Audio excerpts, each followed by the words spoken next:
look closely at this picture. Can you spot what's wrong with it? If you guessed everything, congratulations, you're correct. The United Nations posted this image on Twitter. It's not just a comment.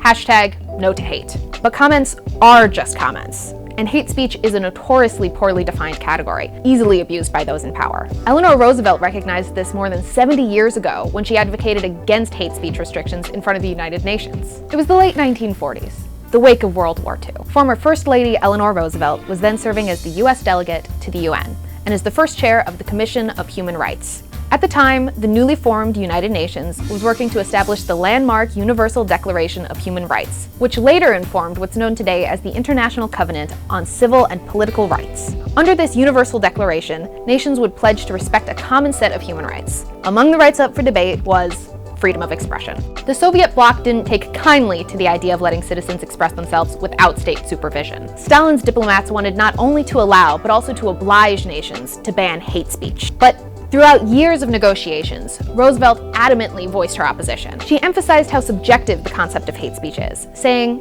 "It is equally difficult to differentiate between the various shades of feeling, ranging from hatred to ill feeling and mere dislike." And she warned that prohibiting so-called hate speech could open the door to all sorts of abuses of power by governments. Any criticism of public or religious authorities, she said, might all too easily be described as incitement to hatred and consequently prohibited. In the short term, Roosevelt won. The UN adopted her version of the Declaration in 1948, which upheld free expression. However, in 1961, the United Nations walked it back in the legally binding International Covenant on Civil and Political Rights. In spite of US opposition, it passed Article 20, which states, any advocacy of national, racial, or religious hatred that constitutes incitement to discrimination, hostility, or violence shall be prohibited by law.